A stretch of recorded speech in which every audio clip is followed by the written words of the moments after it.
Ate, magkano dito? 50. Ay, ba't dito? 170. Ano lang? Yes, lang. Nag-decide na ako ngayong araw na ipaayos na yung motor ko kasi may naririnig ako sa bandang likod niya. Eh, hindi ko malaman kung ano ba yun. Pumunta kami dito sa Click Moto Taytay and nagpasama na lang ako kasi hindi ko masyadong kabisado kahit may Waze pa siya. Yan si Kuya Harold, siya yung nag-asikaso ng motor ko. Normal ba yun na bilang may-ari, hindi mo talaga alam kung ano yung sakit ng motor mo? Kaya kailangan ipacheck mo sa marunong, sa mekaniko, kung ano ba talaga yung sakit ng motor ko. Hindi naman ako naghahanap ng pagkakagastusan, ano. Pero kasi ayoko lang na ginagamit ko yung isang bagay na meron na siyang defect. Medyo Wow. nag-aalangan akong gamitin. Ayan, chine-check ni Kuya kung ano ba yung problema dun sa ilalim.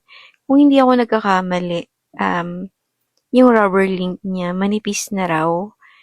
And yan, chine-check din niya yung manibela ko.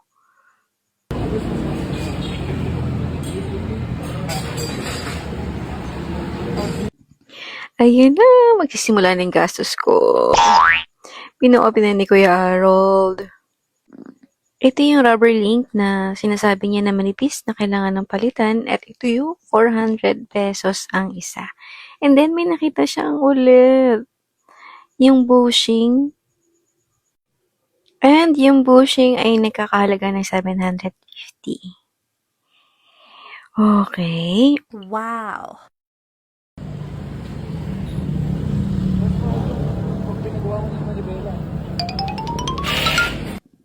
Pagkatapos ng motor ko, syempre yung motor naman ng kuya ko.